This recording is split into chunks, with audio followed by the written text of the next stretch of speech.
You think that old face belongs anywhere near the regular customers, huh? Wade growled each word, then slapped Mrs. Lorraine straight across the face, right in the middle of the diner. A slap delivered inside a no-signal zone, a place where every camera had been smashed, and where a police officer's word automatically counted as the truth. Everyone went silent. Everyone pretended they hadn't seen a thing. A few seconds later, the only evidence from that morning, the recording tucked inside Chloe's pocket, still lay there burning hot, like something capable of setting the entire town on fire. But just a moment after the door burst open, a man stepped inside, saw the fresh red mark on his mother's cheek, and everything flipped. "Who hit my mother?" Darius asked, his voice low and cold. People avoided his eyes. People lied. People sided with power. And then the truth slipped out. He wasn't just some civilian. He was a former SEAL, a man who had survived real battlefields. Yet today, the one who struck his mother was the man in uniform. If you were Darius, would you kneel to keep your mother safe or stand up against an entire town? Would you stay quiet for the sake of peace or let the truth break free and bring a storm with it? If you're brave enough to hear what comes next, hit subscribe now. This series will not soften. Comment the word "next" if you want to keep following. The morning in the small diner began with a pale light slipping through the dusty glass. The place was only several dozen square meters wide, its red leather seats worn with age, and the tabletops scarred with scratches no one could remember the origin of. The smell of pre-brewed coffee blended with the scent of toasted bread, creating a familiar calm, the kind of calm that made people believe today would be just like every other day. The only sounds were the clinks of spoons against cups and the soft murmurs of a few regulars. The tiled floor creaked lightly whenever someone shifted their feet, adding a faint hollowness to the dim room. That morning should have passed as peacefully as any other, if not for one person's arrival. This place was known as a no-signal zone, sitting wedged between two old buildings that made phone reception flicker on and off. Customers were used to their messages being sent late, sometimes taking a few minutes to go through. The owner had once installed cameras, but the cables had been severed the previous year after an unfinished repair that was eventually abandoned because of the cost. The camera on the wall now carried nothing but a layer of dust on its lens, recording nothing but its own reflection. In a small town, the lack of cameras or reception was something people barely cared about because they trusted one another more than machines. Sometimes that trust became the perfect excuse for the truth to be easily twisted. Near the entrance sat a few regulars, all locals with familiar faces anyone visiting the diner would have seen at least once. They chose the seats by the door so they could watch the traffic outside sipping coffee while discussing nothing new at all. Their quiet conversations blended with the faint draft slipping through the doorframe, keeping everything moving in its usual rhythm. They looked at anyone entering with a quick assessing glance, the kind used by people who believed they were the owners of the space. And whenever someone took the table by the window, those glances sharpened, shared among them like a silent consensus. Mrs. Lorraine walked in with the slow gait of someone who had lived through many decades. She chose the seat by the window because she wanted a bit of fresh air, even though the glass was dusty and the angled sunlight a little too harsh. She carried an old wrinkled Bible with frayed edges from years of reading. Her coat was old but clean, and her hands trembled slightly as she set the book down. All she wanted was a hot cup of coffee to begin her day. Behind her, a few annoyed glances flickered from the regulars, but she kept her tired smile, already familiar with the feeling of being quietly unwelcome in a place that wasn't really hers. Among those regulars was Tommy, a man Wade had helped out of trouble a few years before. That gratitude had morphed into a vague fear that made him always choose Wade's side in everything. Tommy glanced at Mrs. Lorraine, curling his lip as though her sitting there was some kind of insult. He inhaled deeply on his cigarette, tapped his fingers on the table, his expression dripping with irritation. Tommy didn't speak yet, but his posture made the others at the table understand he was waiting for someone else to speak up for him. He was always like that, never confronting anyone himself, but eager to push others into conflict while he stayed safely on the sidelines. Chloe, the young waitress, brought coffee to Mrs. Lorraine. She set the cup down, gently, trying not to spill it because her hands were unsteady from lack of sleep.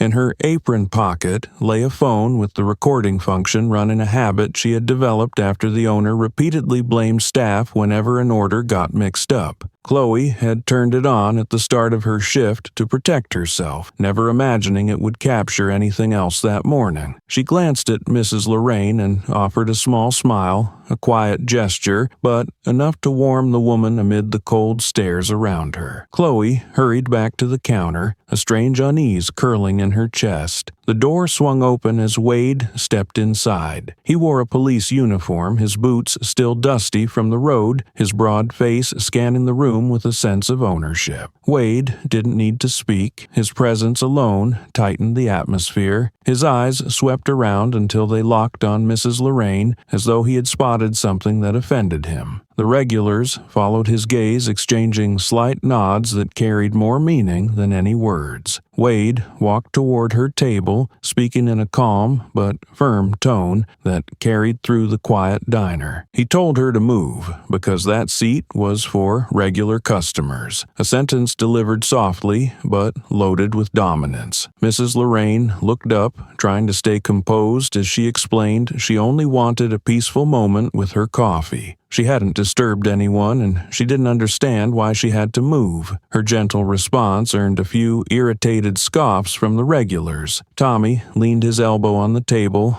watching as if encouraging Wade to push further. Every stare in the diner gathered around her like an invisible weight thickening the air. Wade repeated his demand voice, tightening with annoyance as though her refusal were a personal challenge. Mrs. Lorraine held her cup as if the warmth could steady her. When she refused again, Wade didn't wait another second. He grabbed her wrist, jerking it away from the cup and tipping the hot coffee across the table. His other hand swung upward and struck her across the face, cold, sharp, and merciless in the silence. The sound cracked through the room so clearly that everyone flinched. Mrs. Lorraine's head snapped to the side, her glasses slipping her hand, trembling as she tried to steady herself. No one spoke, no one protested, no one stood. Eyes stared, and then quickly turned away, pretending nothing had happened. Wade withdrew his hand, staring at her with a strange, hollow look. Chloe stood behind the counter, heart pounding as she witnessed everything. Her hand hovered near the pocket where the phone continued recording, capturing every word, every sound. She knew she had evidence, yet fear rooted her in place. The regulars remained motionless, avoiding one another's eyes, their silence stretching thin across the room until it felt suffocating. Wade turned away like the slap had been a routine task, nothing worth discussing. Tommy sat back, a twisted grin on his face, something between tension and satisfaction. No one asked if Mrs. Lorraine was hurt. No one reached out to help her. The slap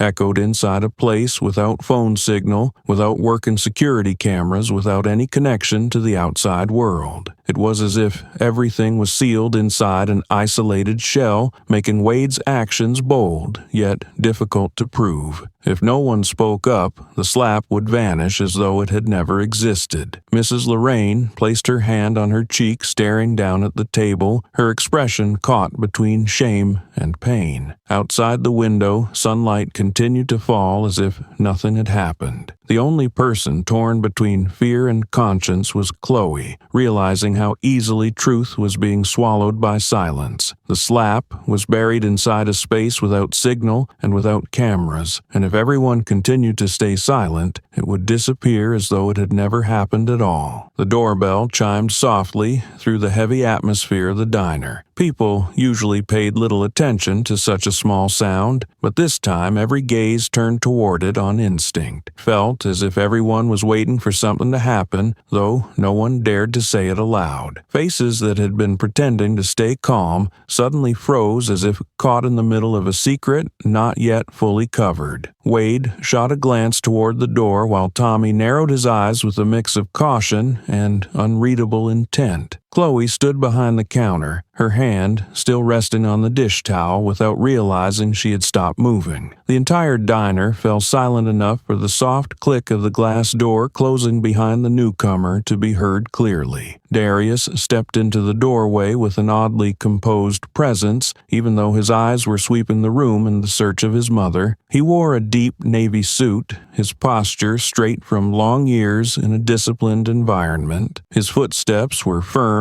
but unhurried, as though he had prepared himself for every possible outcome. He ignored everyone except the table where his mother sat, and the moment he saw her, his eyes darkened instantly. Darius was not the kind of man who displayed emotions easily, but that small shift was enough for anyone perceptive to know something was wrong. The air in the diner seemed to dip even lower as the sun walked in. The red mark on Lorraine's cheek stood out sharply under the light from the window. Her glasses were crooked and her coat carried a stain of coffee that had not yet dried. Such details were more than enough to reveal what had happened, yet no one in the diner opened their mouth. Darius took in the entire sight in a brief instant, but each detail struck him with a cold clarity. His breathing grew slightly heavier, and his steps slowed by half a beat, as if to contain himself. He was used to dealing with dangerous situations, but this was not a mission, nor any battlefield he had known. This was his mother, and the silence suffocating the room made him more alert than ever. He moved quickly toward Lorraine, stopping beside the table and placing a hand gently on her shoulder. His grip was firm enough for her to feel his presence, yet not strong enough to startle her. In that instant, it was as if he was trying to steady himself more than he wished to reassure her. Lorraine looked up, her aging eyes meeting her son's for only a second before drifting away. She lifted a hand to cover the cheek that had been slapped, a small gesture, but one that revealed she was trying to hide something. He bent down slightly, his voice low as he asked a simple question that rang clearly in the painfully quiet room. "Mom, what happened to your face?" The question sounded ordinary, yet it caused everyone in the diner to pause in the middle of a breath. No one answered, and no one offered any explanation to ease her discomfort. She shook her head gently, avoiding his gaze and forcing a small smile. She claimed she had slipped her voice, trembling but trying hard to stay calm so her son would not worry more. The lie was clumsy enough that everyone knew she was hiding the truth, but she still said it because she did not want the situation to escalate. Her eyes lowered as though afraid that looking at him any longer would make him see everything. Tommy, seated at a nearby table, let out a mocking laugh the moment he heard her words. He spoke as if what had happened was trivial, even amusing. "Slipped your hand into the face of a cop, that is." He leaned back in his chair, arms crossed, staring at Darius with a provoking gaze. The contempt in his voice made Chloe's hands tighten around the towel. The regular customers exchanged glances, avoiding Darius's eyes as though the truth could disappear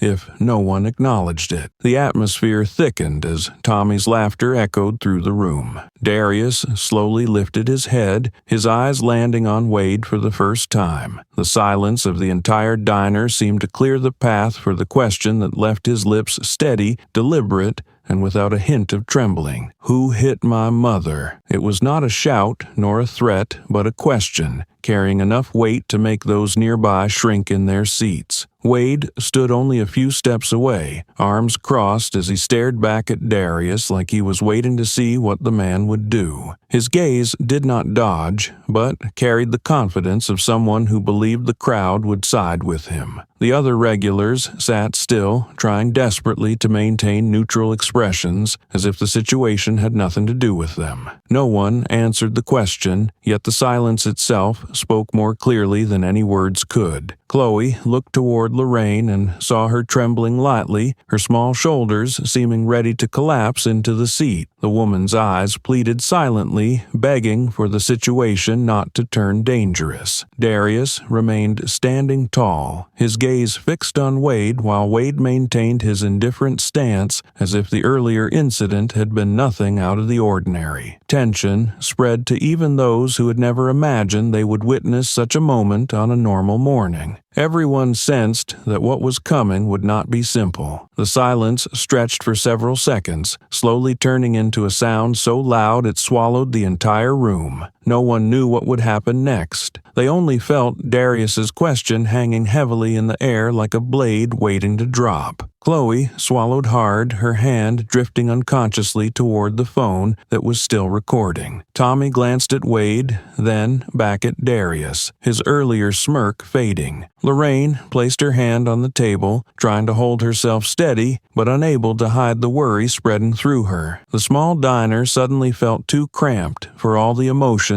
piling within its walls. Darius's question hovered in the frozen air, and no one knew what would break first. Wade curled his lip when he heard Darius's question. He slowly pointed at himself as if the answer were so obvious it required no explanation. He claimed he was keeping order because Mrs. Lorraine was causing trouble, his voice insolent and loud enough for everyone to hear. A few regulars glanced at one another pretending to agree, even though none of them had seen the whole incident. The atmosphere in the diner shifted toward siding with the person who held authority, the long-standing habit of this small town. Tommy slid his chair slightly, looking at Wade and then at Darius, his eyes thick with smugness. People gradually rotated toward the center of the conflict, carrying the unspoken assumption that Wade's version of events would be the accepted one. Darius stood still, not reacting, but clearly waiting for his mother's turn to speak. Mrs. Lorraine drew a breath, her voice small and soft as if trying to avoid stirring more tension. She said she had only asked for another packet of sugar, that she had not raised her voice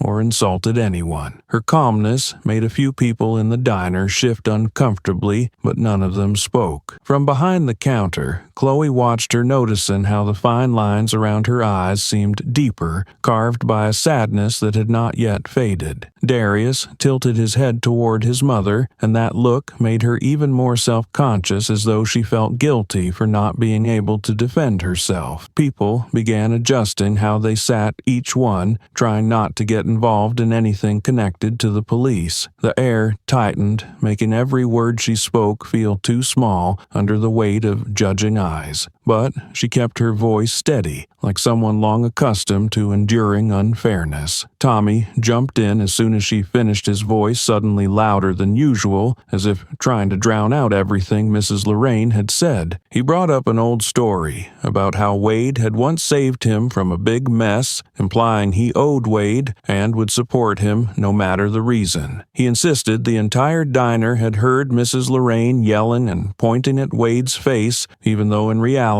he had only turned around when he heard the slap. His words came out lightly, yet they stabbed straight at the mother and son. A few regulars nodded along, not because they believed him, but because standing with someone powerful felt safer. Their support for Tommy formed an invisible circle that left Mrs. Lorraine and Darius standing on the outside. Chloe lowered her gaze, feeling how every one of Tommy's words twisted the truth tighter. A woman at the table near the door, someone known to be close to the mayor's crowd, added her voice as well. She watched Wade's expression and scanned the room to be sure she would not say anything risky. She claimed she had heard Mrs. Lorraine speaking rudely, even though she had not looked up from her newspaper earlier. Some people stayed silent at that, but they quietly agreed because siding with the stronger faction always felt safer. The entire diner seemed to lean in one direction, forming a wide shadow that fell over the mother and son. None of the statements was loud, yet each one carried enough weight to bury Mrs. Lorraine's words instantly. Darius stood motionless, studying the faces that avoided the truth. No one wanted to speak for the vulnerable, especially in a town where the police held more power than most realized. Darius turned slightly, letting his gaze travel across every person in the room. His His voice was low, but it reached every corner of the diner. He asked whether they were sure of what they had said, and if someday their own children or grandchildren were falsely accused, like his mother, would they be able to bear it? The question made a few eyes waver, but they quickly looked away, unwilling to face the truth shining at them. One man pressed his lips together, tapping the table lightly in discomfort, yet he still refused to speak. Another lifted his glass to cover half of his face, a small gesture that clearly showed he wanted to stay out of it. Chloe watched Darius and saw the restraint in his eyes, the kind carried by someone who had lived through even tenser situations. But this place was not a battlefield, and he had no comrades here. Behind the counter, Chloe felt the phone in her pocket growing warm as though it were burning. Inside it was the recording of everything earlier, the slap, the harsh words, the entire exchange. Her hands trembled so much she had to clutch a towel just to steady them. She knew she held something that could change the entire story, but fear clung to her like an old habit, the kind born from years of staying silent around those with power. Her eyes bounced between Darius, Mrs. Lorraine, and Wade. The truth was resting inside her pocket, but she had not yet found the courage to let it speak. The diner felt smaller and smaller, squeezing her thoughts until she could barely breathe. No one else understood that she was holding the only key to setting things right. The others in the diner began to avoid eye contact altogether. They tried every possible way not to look at Darius or his mother, as though meeting their eyes would force them to choose a side. Cynicism settled over their faces, the kind of resignation typical of people in a town long used to bending to the mayor's faction. And Wade noticed. He looked around the diner with triumphant eyes as if he had already secured the majority. Herd mentality seeped into each person, making it feel safer to stay still and follow the crowd. Darius saw that shift, and it made him step closer to his mother, an instinctive move. Their silence was no longer fear, but full-on surrender. Wade jerked his chin toward the door, his voice brimming with confidence. He told Darius to escort his mother out and apologize so the matter could end. His tone carried the assumption that everything would remain small as long as Darius bowed his head now. He was a man accustomed to giving orders and having them followed without argument. A few customers nodded along as if that were the simplest, least risky solution. Darius stared at Wade for a long moment, his expression unchanged, though something inside him tightened. Wade's words were a blatant attempt at coercion, one he believed everyone would comply with. But in the crowded diner, the only two people unable to step back were Mrs. Lorraine and her son. In a room full of people, the two of them still stood alone, as if the entire town had turned its back and left them to face the rising wave by themselves. When the crowd has already chosen to side with the powerful, would you dare be the only one to say you disagree? Wade stepped closer, the distance shrinking until his breath mixed with the scent of dried sweat and gun oil hit Darius straight in the face. The space inside the diner seemed to contract, the four walls lowering around them. A few customers bent down, pretending to read the men, even though it had hung there unchanged for 10 years. Chloe clenched the towel in her hand, because every step Wade took made her fear something would go too far. Mrs. Lorraine moved half a step forward, but the difference in size between her and Wade forced her to freeze.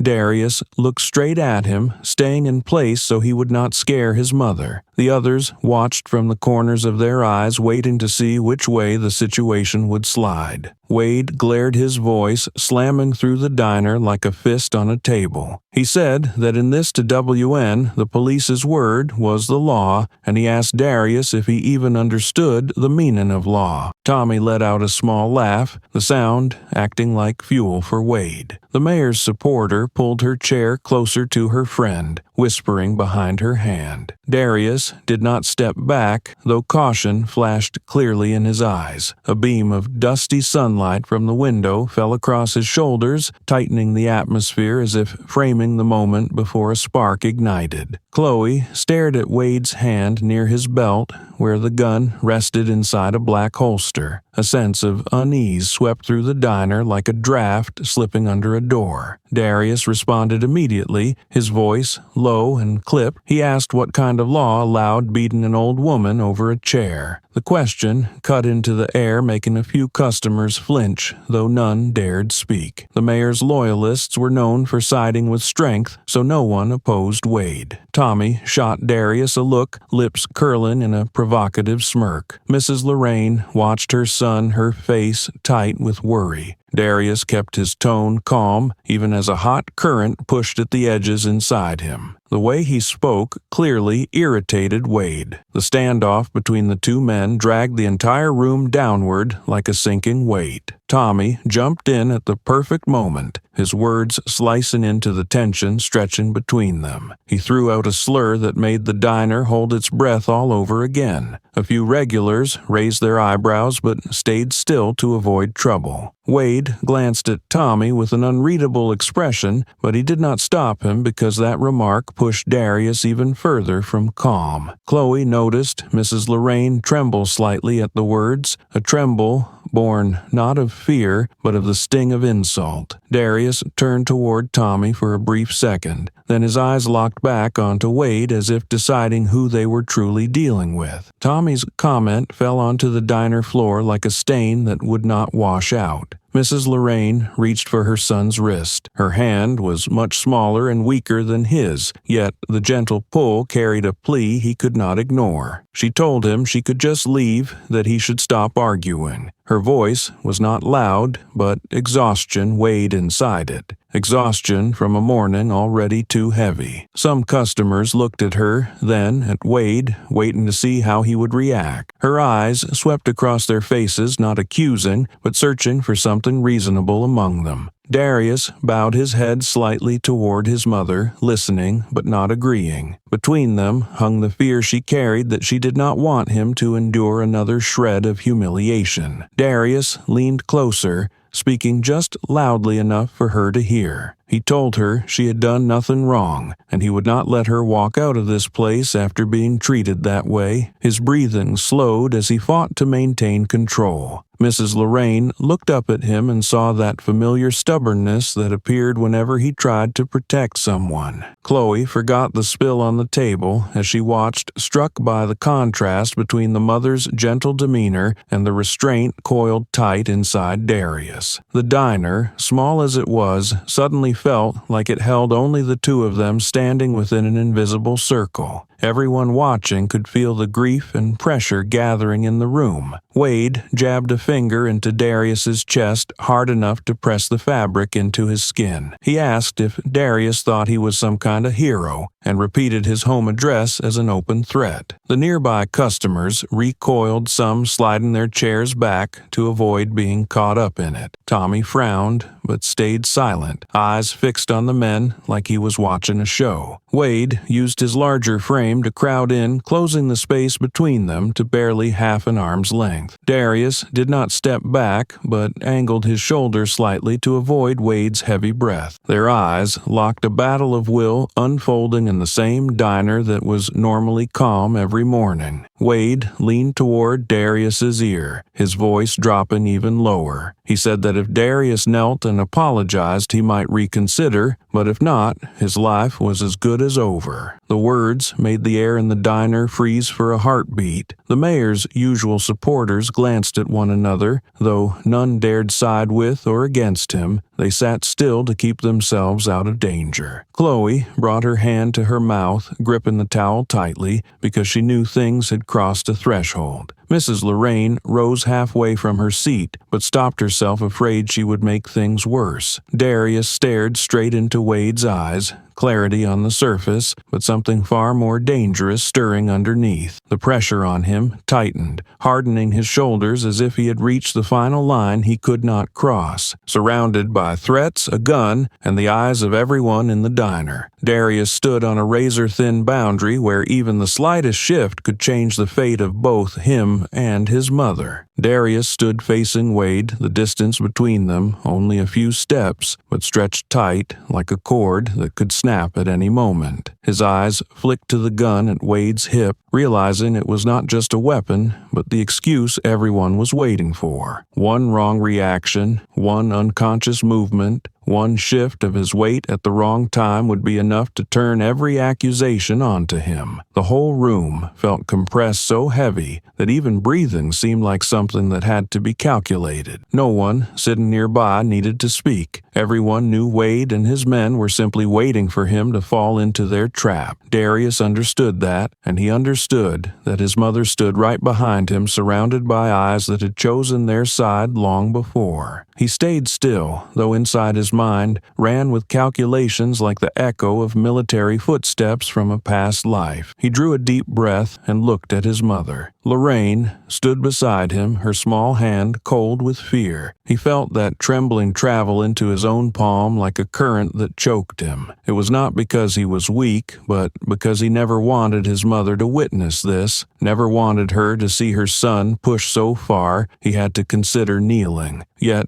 here they were in this worn-down diner, in the middle of avoided gazes and the quiet fear of elders who had endured too much, and he had to face a moment no child wants to live through. He knew he could not change everything, but he could spare his mother from the pain in front of them. Slowly and heavily, he lowered one knee to the floor. The chill of the ground stabbed through the fabric, startling him as if reminding him that this was never a choice he wanted. His hand still held hers, refusing to let go a silent apology for what he was about to do. The world around them slipped away until only his heart beat and his mother's anguished gaze remained. A few elders watched him kneel and bowed their heads slightly, as if seeing their own younger selves on an afternoon long ago when they too had been powerless. Old memories flickered across their faces before sinking back into silence. Darius parted his lips, his voice deep and broken as though he had to drag each word through the knot in his throat. He had never spoken anything harder in his life. "If my knee means you can be safe, then..." The words faltered because he was not sure he could continue. Part of him was willing to sacrifice his pride to protect her, but another part felt something inside him cracking the moment his knee touched the floor. The whole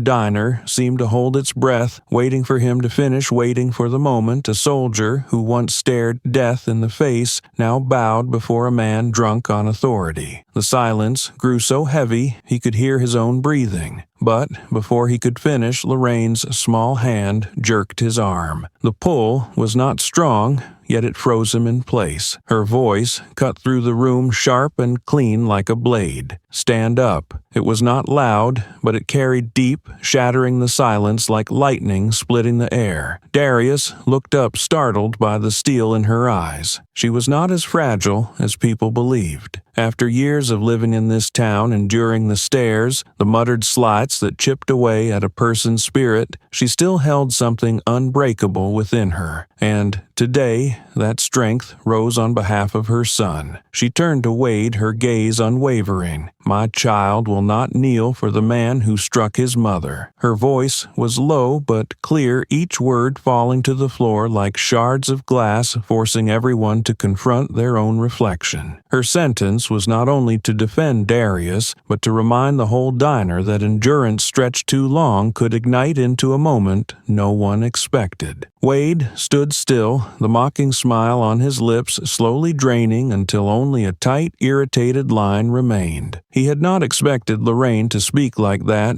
even less that the son who had knelt would be immediately pulled back to his feet. Lorraine continued as though speaking for generations before her. "You can hit me if you want, but you will not make my child kneel. I am old. I am used to humiliation. He is not." No one spoke. No one moved. Those who had seemed ready to side with Wade now looked at her differently, as if realizing someone had finally voiced the thing they had swallowed for years. An elderly woman in the corner clenched her handkerchief, remembering her late husband bowing before officers just to protect their children. An old man lowered his gaze to the floor, feeling the weight of a stone he had carried for years without daring to drop. The air in the diner felt trapped in everyone's chest. Darius rose the movement, natural, like a reflex honed in service, but his eyes were fixed on his mother's silhouette. He stood straight shoulders, steady, gaze calm but deep. I listened to my mother. I will not kneel. It was not a declaration, not a provocation, but the final decision of a son. His voice, carried just loudly enough for all to hear, quietly enough to preserve the dignity of a room suffocating in tension. Wade squinted at him as though sensing the control he thought he had was slipping from his grasp. A wave of quiet spread through the diner. Some people looked away, some stared at the table, some held their gaze on Darius a little longer, wondering if they had ever dared to stand like that in their youth. Darius felt it all, but he remained where he was, his mother's hand still warm in his. His resolve was not a challenge, but a promise to himself and to Lorraine that he would not let anyone shatter the last piece of her dignity. Outside the window, the wind brushed a thin layer of dust across the road, carrying the fading hum of distant cars. Inside, everything remained still before Darius's response, as though time itself waited to see what this choice would bring. Wade said nothing more, but his cold stare told everyone the matter was far from over. Darius knew that. Lorraine knew that. But better to stand tall and face whatever came than to surrender to a humiliation meant to linger for years. Wade's words forced the diner back into a suffocating silence. His hand settled on the grip of his gun, his eyes no longer hiding his intentions. Darius caught the shift in Wade's tone, a faint satisfaction, as if he had just found the final piece in the twisted game he had set up. Every movement Wade made carried the confidence of someone who believed the crowd around him would always take his side. Darius stepped back, half a step shielding his mother with his shoulder, his breathing shifting into the steady rhythm of a soldier preparing for anything. He knew men like Wade. Once they spoke a line like that, nothing existed to stop them from doing something worse. Wade's next move happened so fast that some people in the diner couldn't register it in time. He drew his gun and pressed it straight against Darius's chest, the dark barrel aimed precisely at his heart. The distance was so close that Darius could see Wade's hand trembling, not from fear, but from the thrill of someone intoxicated with power. Wade tilted his head, his mouth curving into a smile that looked disturbingly pleased. The customers near the door sucked in sharp breaths, and an elderly couple instinctively gripped each other's hands at the sight of the weapon. Under the tired yellow lights, the scene transformed the diner into a stage where death could arrive at any moment. Mrs. Lorraine froze, then stumbled a half-step back before instantly lunging forward to shield her son. Her voice cracked into a desperate scream, all traces of her usual calm gone. She grabbed Darius's arm and pulled him behind her, as if the strength of an aging woman could hold back the barrel of a gun. Her breath hitched her hand, trembling so violently that her nails dug into his skin. But she still stood there, ready to take the bullet if Wade fired. She had already lost her husband, spent the rest of her life holding on to the little she had left for her son, and the thought of losing her only child froze every muscle in her body with terror. Tommy immediately screamed, his voice shrill from fear, forced into fake bravado. He pointed frantically at Darius as if he had just witnessed some horrific attack. The way he shouted sent panic rippling through a few others' chairs, scraped a couple of glasses, toppled over. Darius didn't move,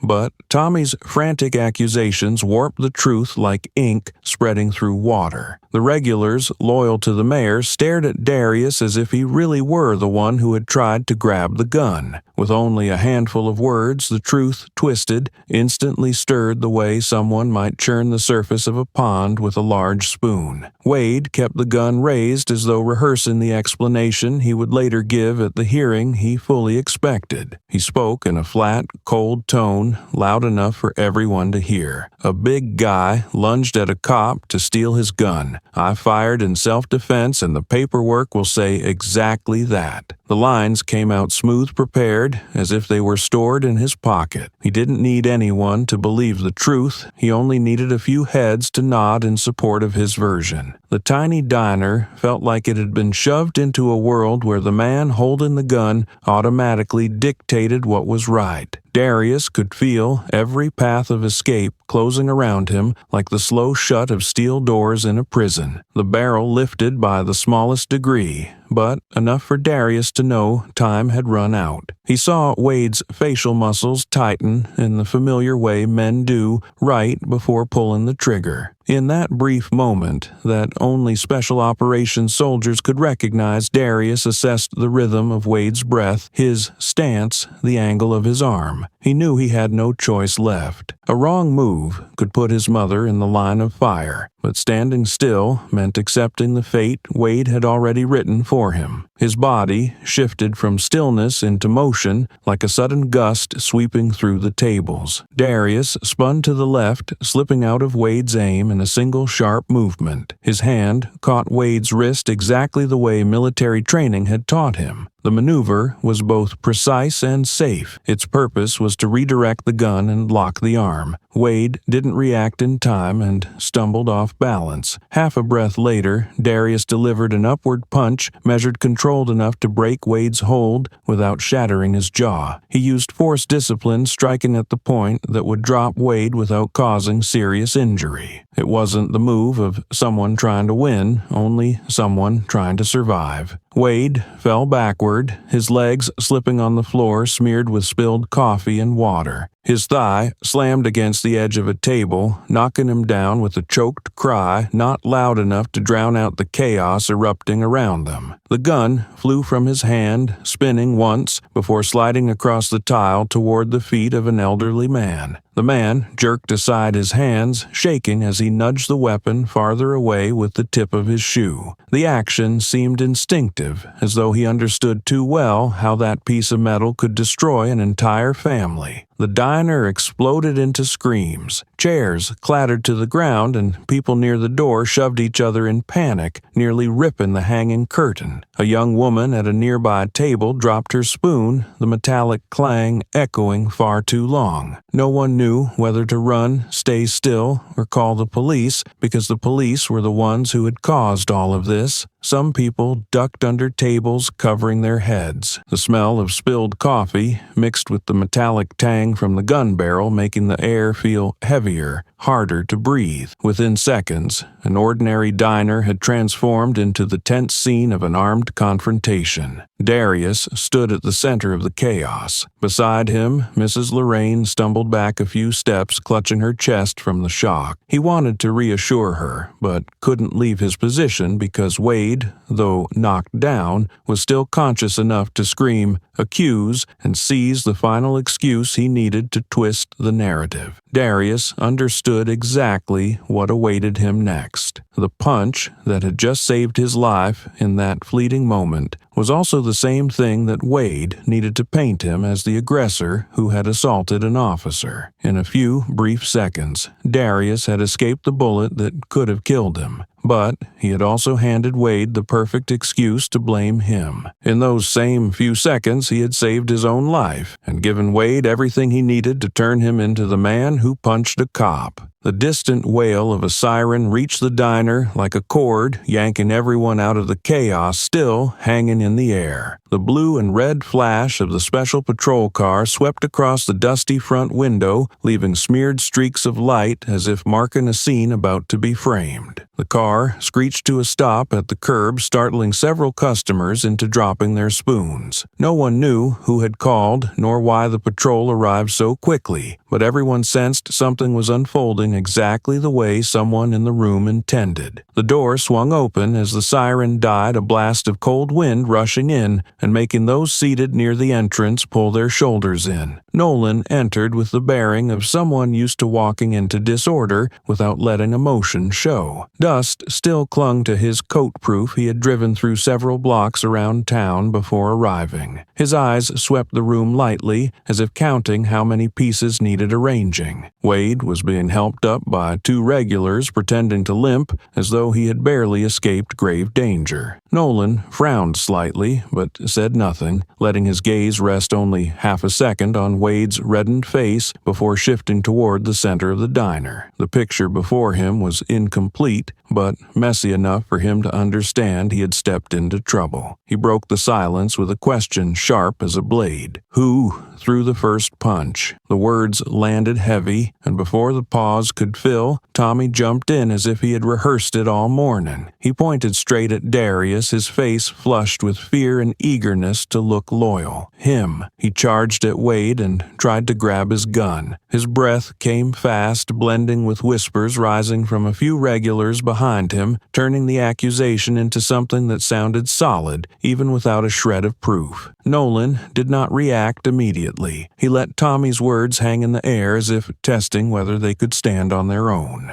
A few customers, sympathetic to the police, nodded along with the story Tommy spun. They echoed with murmurs of, "That's right," and I saw it though. None mentioned the initial slap or the gun barrel pressed against Darius's chest. The truth was swallowed by the fear of crossing the police, crossing the mayor's circle, crossing consequences that were vague yet frightening enough to silence them. An elderly woman who had clearly seen the slap opened her mouth to speak, but the moment her eyes met Wade's, she fell silent at once. One look was enough to lock the words inside anyone unwilling to invite trouble. Lorraine, hearing Tommy twist the truth, tried to push forward her voice, trembling yet crisp. "That's not how it happened, he only." But Nolan raised a hand to stop her. "Ma'am, stay calm. We'll ask you after." His gesture was not rough, yet firm enough to cut her off mid-sentence. She swallowed the rest frustration, tightening her shoulders before she let out a weary breath, knowing she was trapped in a game whose rules belonged to someone else. Her hand sought Darius's arm as if apologizing for her helplessness, while her eyes searched the room for any sign of fairness, finding none. Nolan shifted his attention toward the counter where Chloe stood behind the fogged glass of the large coffee pot,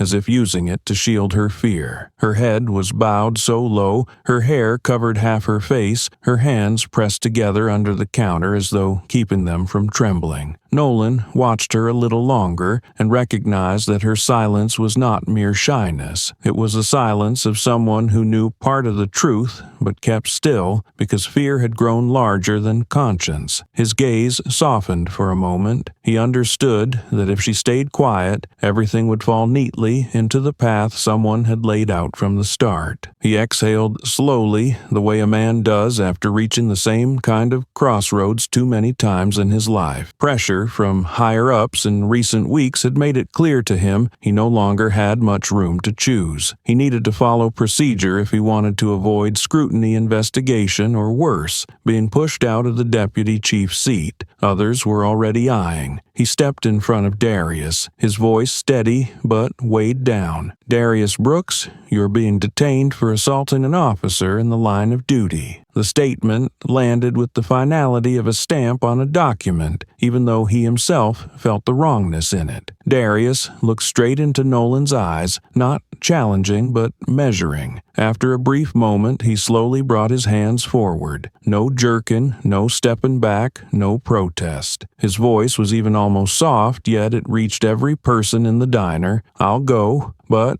you all know who pulled the gun first." The words spread through the air like a small blade slicing through layers of lies covering the story. Nolan faltered for an instant, his hand trembling slightly before locking the cuffs around Darius's wrists. The metallic click that followed was cold enough to raise goosebumps across the room. The diner fell utterly silent as Nolan led Darius toward the exit. Their footsteps echoed one by one across the worn tile floor. The customers lowered their heads as though simply watching might make them responsible for what was happening. Wade leaned against a table, his eyes filled with quiet satisfaction. Lorraine stood trembling, steadying herself with both hands as she watched her son being taken away, her heart tightening with every step he took. The cuffs closed, binding the hands of an innocent man and sealing the mouths of those who had seen everything, yet chose silence. The cuffs closed not only on Darius's wrists, but on the voices of the witnesses themselves. The statement table was set up right right inside the diner, as if everything that happened here was already clear enough that no one needed to be taken to the station. 2 officers placed their notebooks on a table, still sprinkled with crumbs, pulled out chairs, clicked their pens, and wrote down the names of those involved with movements so quick and practiced that everyone around felt the entire process was following a familiar script. The diner's table became the place where the story would be rewritten in another shape under the dim yellow light that seemed designed to hide whatever the officers preferred not to mention. The stale coffee smell mixed with the scratch of pen against paper, creating a sound that made Mrs. Lorraine both uneasy and helpless, as if everything was being crumpled and shoved into a locked drawer. She watched without blinking, feeling the weight of the moment press against her chest. Tommy was called first. He sat down with the confidence of someone who knew he would say exactly what the powerful side wanted to hear. He remembered clearly the times Wade had helped him out of small troubles enough for him to know today was the day he had to repay the debt. His voice came out steady, almost as if he were reading a line prepared beforehand. The old lady caused trouble. The hot-headed son jumped in and punched the cop. The sentence landed lightly in the notebook, but it weighed heavily on the diner as it painted a version far removed from reality. Tommy avoided everyone's eyes, staring only at the written words, as if afraid they would vanish if he did not hold them in his gaze. He stepped away from the table,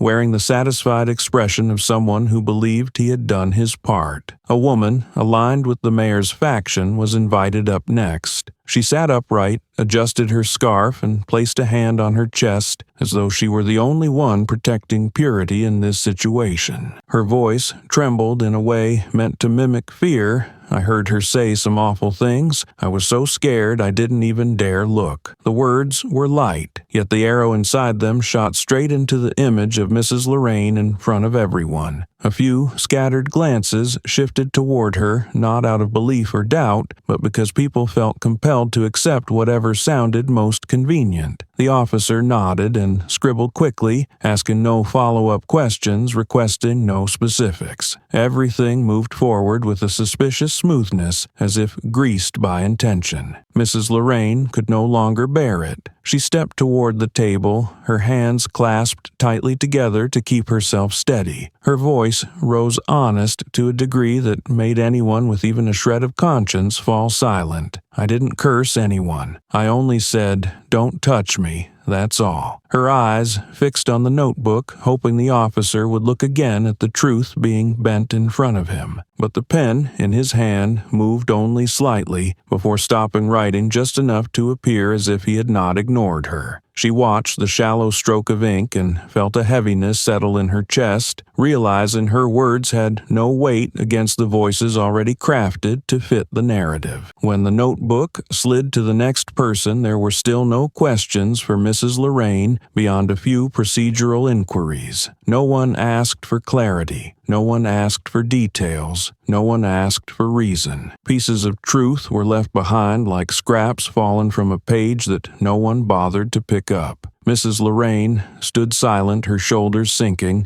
as her eyes drifted toward the door where her son had just been taken, feeling as if every word she had spoken had been swept away by the wind without leaving a trace. Her breath quivered in her chest, the unfairness sitting there like something sharp. When it was Chloe's turn, the air in the diner grew heavier. The young waitress stepped to the table, her hands woven together, her nails pressing into the thin skin of her fingers as if she needed pain to keep from shaking. Nolan looked at her with an expression that was not harsh, but firm enough to signal he needed clear answers. His voice was low, yet carried sharply through the room. "You were the closest one. What did you see?" The question hit her like a needle piercing the most fragile place inside her. Chloe looked at Mrs. Lorraine first. The older woman's eyes were full of hope, wrapped in a fragile softness that made Chloe's throat dry. But when she opened her mouth, her gaze crossed with Nolan's. There was no threat in his eyes, but there was the warning of a man forced to maintain order. Chloe blinked once, then lowered her head. She spoke so quietly, the officer had to lean in. "I saw that guy hit Wade. Before that, I don't remember clearly." The last words went down like a stone, heavy and sharp inside her chest. Her answer brought silence over the room. No one spoke because no further words were necessary. The officers wrote down her statement faster than they had written anything from Mrs. Lorraine, as if this part were the key piece they had been waiting for. Chloe stepped back, taking 2 slow steps before returning to the counter, her lashes sinking low. She knew she had chosen the easier path, but that path tightened around her heart like a cold rope pulling inward. Her breath trembled as she realized what she had given up. Mrs. Lorraine looked at her, not angry, just deeply, sad, the kind of sadness that sinks to the bottom of the chest where sighs never escape. She asked softly, her voice gentle but heavy with disappointment, "Is that really what you saw, child?" Chloe stood, frozen eyes fixed on her worn shoes, her fingers gripping the edge of her apron. She did not answer, nor did she lift her head. The older woman's gaze touched the deepest part of Chloe's heart, the part where truth was being suffocated by fear she could not untangle. The statements continued to be written, each line quietly, gathering incomplete words, bent stories, and erased details. No one stood up to challenge anything. No one mentioned the gun that had been pointed at Darius. No one spoke of the first slap. The small diner became the witness to a truth being replaced by a more convenient version, one shaped to suit the power guiding the narrative. And from the moment Chloe bowed her head, every remaining fragment of truth was officially pushed aside. From that moment on, the truth was replaced by a version easier to accept for those in control. The prisoner transport rolled slowly down the road, leading away from the diner, the narrow rear window giving Darius only a thin slice of the outside world. Through that tiny opening, he saw the shadow of a second police car pulling up to the diner. The flashing red-blue lights reflected against the glass, blurring into trembling streaks that reminded him that things might not stop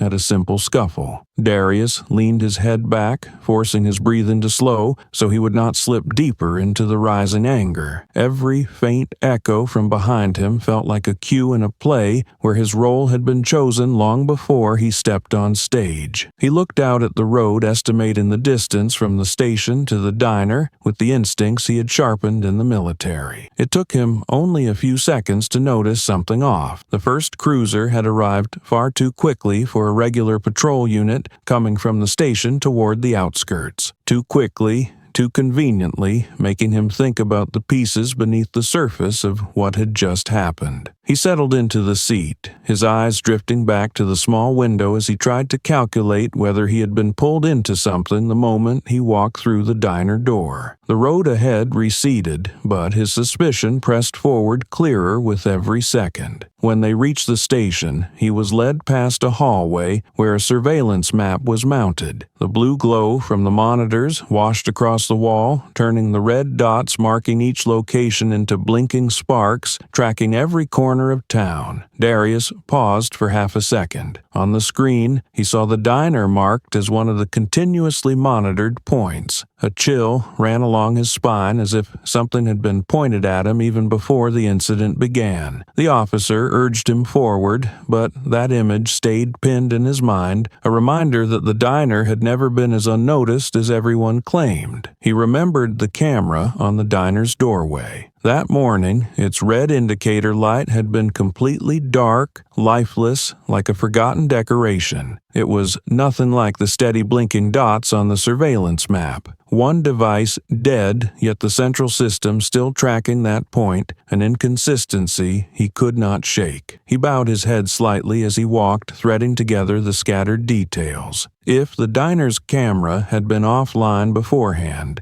yet the station still monitored the spot. Someone knew the location was important, but wanted the outside camera silent. The irregularity made him feel he was not caught in a situation by accident, but stepping directly into a net. Inside the interrogation room, Nolan sat across from him, his expression neither hostile nor friendly. He asked the routine questions, his voice even and calm like a man trying to stay neutral between two gathering tides. Name, age, current address, reason for being at the diner. The questions came out like triggers being pulled surface level and non-probing. Darius watched him closely, seeing that Nolan was not eager to accuse him, but he also was not about to stand on his side. It felt as if the man was holding a safe distance, avoiding the pull of whichever force was shaping the story. When Nolan paused his writing, Darius lifted his head. He asked directly, his voice low and steady, "You know the diner's camera is dead, don't you?" The room fell still for a full breath. Nolan looked at him for a few seconds, face unchanging, but he did not answer. He simply gestured at the clerk to continue writing. That silence weighed more than an admission. It told Darius he had struck exactly where they did not want him to look. He dropped his gaze to his hands on the table, feeling how even one sentence here could be treated as fuel thrown onto a fire. Darius leaned back in his chair, exhaling slowly as if calming himself from the inside out. They don't want footage. They just want the story of the ex-SEAL who hit a cop. He spoke quietly enough to avoid escalating things, yet clearly enough for Nolan to hear. Nolan did not reply, his pen keeping a steady rhythm. Still, for a fleeting second, his eyes slipped away from the page before returning to their blank neutrality. The moment told Darius Nolan was not blind to the truth, just trapped at a crossroads no one wanted to stand in. Out in the hallway, Mrs. Lorraine tried to stay close to the area leading toward the holding rooms. She stood, leaning against the wall, gripping her purse tightly, as if clinging to something to stop her own trembling. From where she waited, she caught bits of conversation from a couple of young officers walking past. One whispered, "Heard the brass, told us to prep his file these past few days." The casual remark crashed into her ears like a falling stone. She clenched the strap of her purse tighter, feeling her chest constrict under an invisible rope, tightening every minute. She stared at the door of the holding room where her son had just been taken, and understood this morning might not have been an accidental altercation at all. She stood frozen in the hallway, listening to footsteps rebound off the cold walls.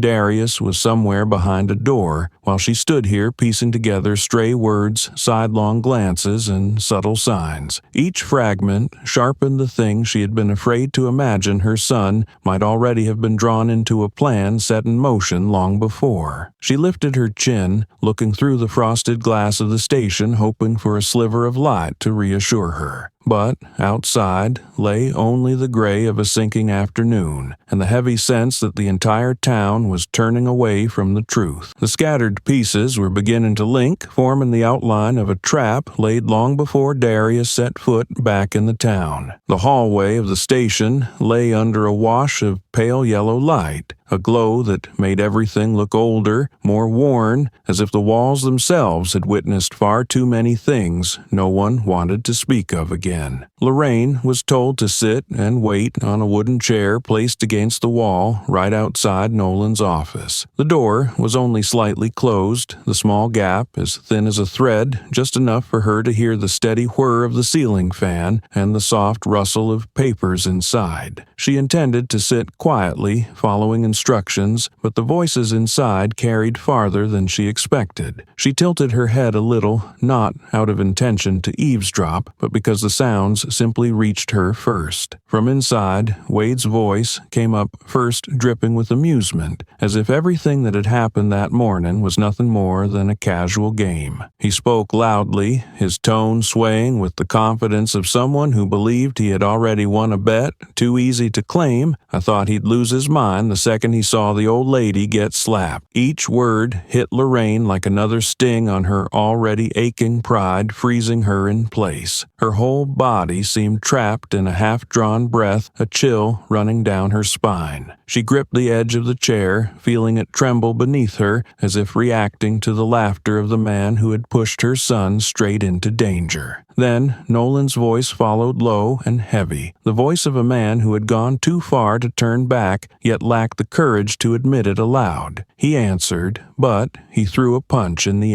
end. That's enough for the file. His tone held no satisfaction, but the words made every question in Lorraine's mind fall into place with painful clarity. They had not simply been waiting for a moment of weakness. They had been waiting for her son's instinctive reaction so they could pin everything on him afterward. Her fingers dug into the chair's armrest until her hands trembled, the wrinkles on her skin standing out sharply. Inside, Wade spoke again, this time with a smugness that sounded like someone recounting a plan crafted with meticulous care. We've talked about him for a whole week. Give him the excuse and he'll ruin himself. The sentence tore apart the last fragile hope Lorraine had clung to that. Perhaps this was all a misunderstanding. Now, the truth was laid bare like a curtain pulled back with no mercy. They had prepared, discussed, and waited ahead of time. What happened in the diner earlier had not been spontaneous, but the final strike in a plan set in motion long before. Lorraine pressed a hand over her mouth, trying to contain the panicked breaths rising from her chest. Nolan cut him off immediately, his voice sharp and tense. Shut your mouth. Not everyone in this place can stomach this. The command brought silence to the room and told Lorraine something else. Nolan was not a man ignorant of right and wrong. He was simply standing in a spot where stepping back would cost him his position, and stepping forward would cost him the peace he had clung to for years. In that moment, she felt anger toward him, but buried somewhere beneath it was a flicker of pity for a man trapped between two choices, neither of which offered any dignity. The final word she heard loosened the tears she could no longer hold back. She understood now that Darius had not been arrested for a reckless mistake. Her son had been maneuvered into the perfect spot where every reaction could be twisted against him. She bowed her head, tears falling onto her wrinkled hands. Her heart clenched at the memory of Darius looking at her before they cuffed him, his eyes holding both restraint and defiance. Now, every retold detail, every repositioned truth pointed to only one conclusion: her son had become the target of a setup she was powerless to stop. Just then, soft footsteps echoed in the hallway. Chloe passed by intending to turn toward the storage area, but as she neared Nolan's door, a few words slipped out, phrases like, "Wait for him to snap," all set grab him at the right moment. Though she did not hear everything, those fragments alone made her heart hammer in her chest. In an instant, she realized that the morning incident was not the accident everyone claimed it to be. She froze in place, tray in hand, her face draining of color as the truth dawned on her. When Chloe lifted her gaze, it met Lorraine's through the half-open doorway. It was a look filled with pain, but also quiet pleading, as if begging the young woman not to turn away from the truth again. Chloe remained still. No words passed between them, yet both understood what they had overheard could free Darius, but it could just as easily turn them into the next targets. They stood in that suspended silence, each waiting to see which direction the other would choose. The overhead lights cast down on the hallway, revealing two silhouetted figures standing at the crossroads between truth and safety. Chloe lowered her head first, then slowly walked away, her hand still trembling with fear. Lorraine watched her retreat, feeling clearly that the crossroads was not only for the young waitress, but also for herself. Keeping silent might buy her and her son a fragile peace, but it would also mean allowing the powerful to keep twisting justice to their will. And if she spoke up, she would have to be ready for everything that could follow. Lorraine now held the truth in her hands, but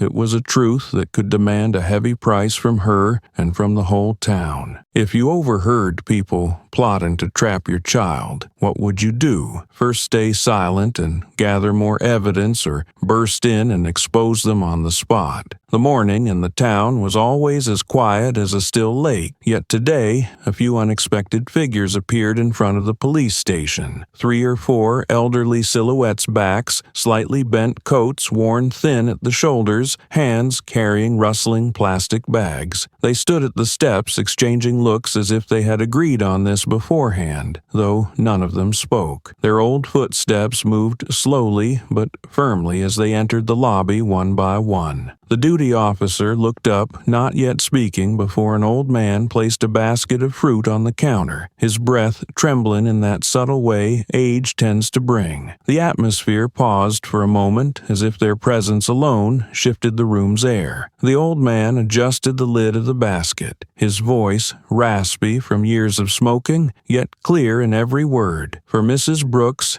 and the boy Darius. She's weak now." The duty officer hesitated, glancing between the fruit basket and the weathered face before him. The other elders behind him each carried something of their own: bags of pastries, a container of porridge, a little garden flower. They needed no permission, nor feared rejection. They came simply because they believed it was the right thing to do. Each item they placed down felt like a final piece of dignity for their town, something many younger folks had long forgotten. When told they would not be allowed to visit, they did not react with anger. They merely stood in the hallway, choosing a spot where anyone walking by had no choice but to hear them. One man spoke first, his voice slow but resonant. "He's the most polite kid in the neighborhood. Nobody believes he hit someone for no reason." His words carried through the lobby, making a few younger officers look up briefly before lowering their heads again. An elderly woman beside him nodded gently, clutching a faded cloth bag as if talking about her own grandson. They stood there without noise or show, but their presence alone reminded the town that Darius was not some stranger. Another elderly woman placed a hand over her chest as if steadying her breath before saying the sentence she had been holding in since the day before. "We pitched in money to send him to the military, and now he's treated like this." She paused, exhaling softly, shameful. Perhaps she had not meant to add that last word, but it slipped out naturally, like a long-buried ache finally cracking open. A few young people passing by froze mid-step, unable to meet her eyes. Her words were not loud, yet they held a weight that settled into the air, a truth everyone heard, even if none wanted to face it. Inside the holding cell, Darius sat leaning against the wall, his eyes fixed on the small window where daylight filtered in. He heard familiar voices echoing down the hallway, the voices of neighbors who had watched him grow up from the days he ran through the streets as a child.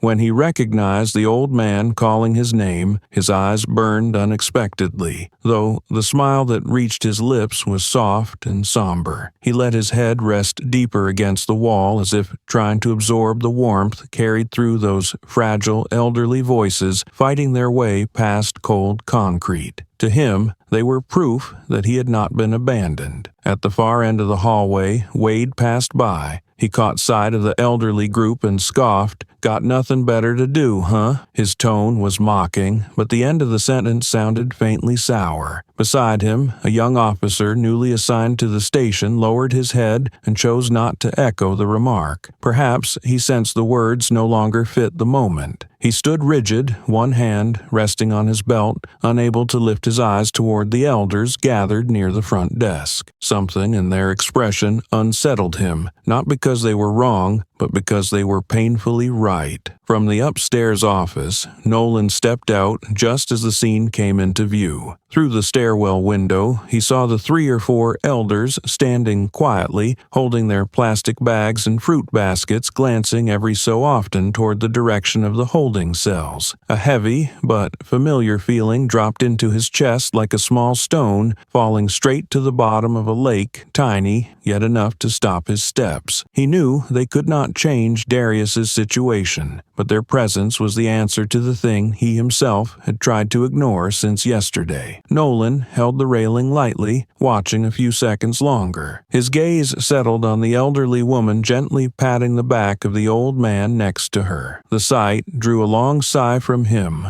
one he had not intended and could not hold back. He murmured to himself, not looking at anyone, his voice low but firm. "Not everyone can swallow this the way you think, Wade." Just one sentence, but it carried frustration, weariness, and something faintly resembling a conscience awakening. He stayed there a moment more, as if asking himself whether he could continue down the path shaped by the pressure from above. The silence of the young can be frightening, but the voices of the old carry a weight the entire town cannot ignore. Evening settled in, and the diner that had been noisy that morning now felt completely still. The last streak of daylight stretched across the tiled floor, illuminating the slow-floating dust as if they were tiny fragments of memory refusing to settle. The quiet was so deep that even a single footstep could make the dust stir and spin inside the soft amber glow. From the street outside, the occasional passing car drifted into the silence, sounding distant and hollow, unable to break the stillness blanketing the diner. Chloe moved from table to table, gathering cups, the clinking of spoons against glass echoing lightly. The small sound somehow rang clearly in the empty room, reflecting her own state unsteady, misplaced, like even the metal was clinging to something fragile to keep from slipping. As she gathered the dishes, Chloe's hands trembled so much that a spoon slipped from her fingers and fell onto the tiles. The metallic clatter was sharp, yet it startled her as though she had heard an explosion. She bent down to pick it up, but her hands still shook. In the polished floor, she could see her own faint reflection. The heavy eyes weighed down not just by exhaustion, but by something else she could not bring herself to name. Her mind pulled her back to the morning, to the slap that split the air inside the diner. Smack echoing again and again in her thoughts. It was so vivid, she could almost hear Mrs. Lorraine's trembling breath afterward, the long, thin inhale of an old woman trying not to collapse. She remembered standing only a few steps away, close enough to touch someone's back, yet her legs had refused to move. That frozen helplessness now pierced her even deeper. She had stood there, watched everything, and had done nothing. She leaned a hand against the table's edge and closed her eyes, trying to steady herself. The words, Lorraine said afterward, rose clearly through the chaos of memory. "I did not curse anyone. Do not lay a hand on me." The voice was not loud, but tightly held together, as if she were gripping the last scrap of dignity left while the world around her tried to crush it. Chloe opened her eyes, feeling as though those words were clinging to her, pulling her back into that morning like a frail but determined hand holding onto her sleeve. She kept telling herself she was just an employee, that she had no right to intervene,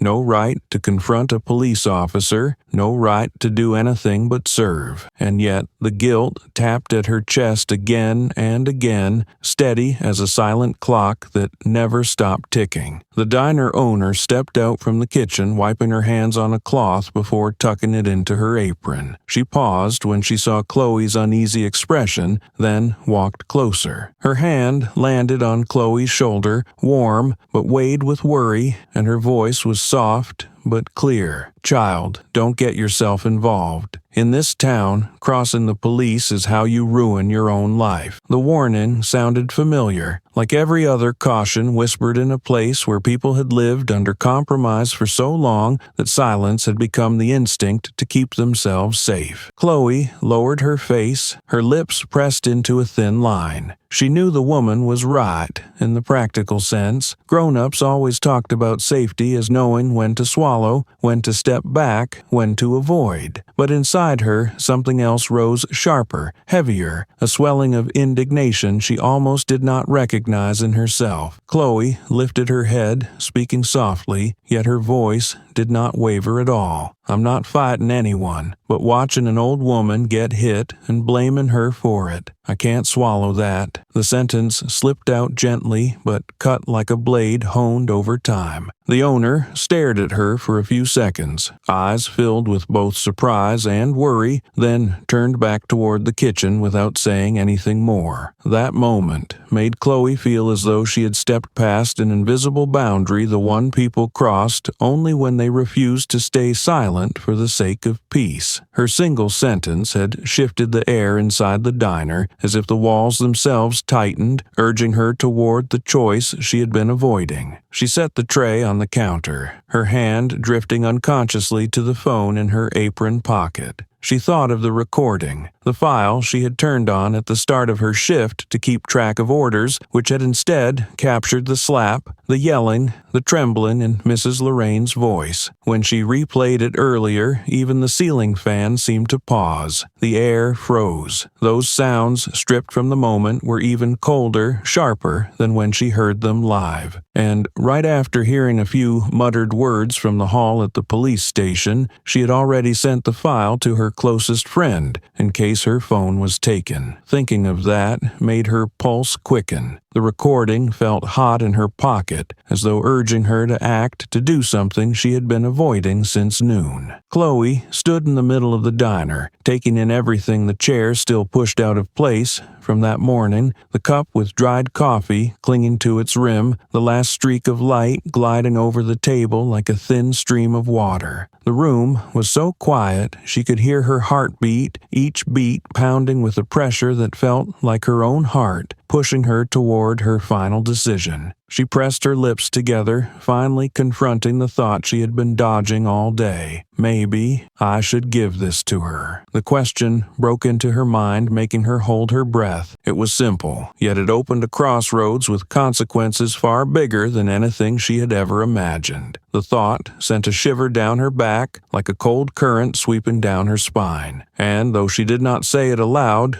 the question itself carried a confession she was no longer standing entirely on the sidelines. In a place where silence had long been the safest tradition, one trembling girl was preparing to break the rule. And in that moment, the small diner seemed to hold its breath with her. The visitation room sat at the end of the hallway, where the pale white lights washed over each tile as if coating them with a thin mist. The metal table in the center gleamed coldly under the light, and the two chairs carried peeling paint that exposed dull steel beneath. Mrs. Lorraine stood at the doorway for a few seconds to steady her breath, her hands gently clasping together as if gathering the last bit of calm she had. When the door opened, the dry creak of the hinge echoed, and she stepped inside, feeling as though the room swallowed any warmth she brought with her. The chill settled instantly on her skin, traveling deeper with every step she took. Darius was brought in moments later, his wrists still cuffed in front of him. Even so, he tried to flash a sideways smile toward his mother, as if willing a little brightness into the sterile cold of the room. He pulled the chair slightly closer to the table and said, "See, Mom, I didn't break a single thing." His voice was light, an awkward attempt at humor, yet enough to make Mrs. Lorraine laugh through her tears. The smile did not last long, but it cast a small warmth across the metal walls, a rare softness in a place built for hardness. For a moment, they both let themselves sit inside that sliver of comfort. She took a seat across from him, wiping her tears with the back of her hand. "If you can still joke,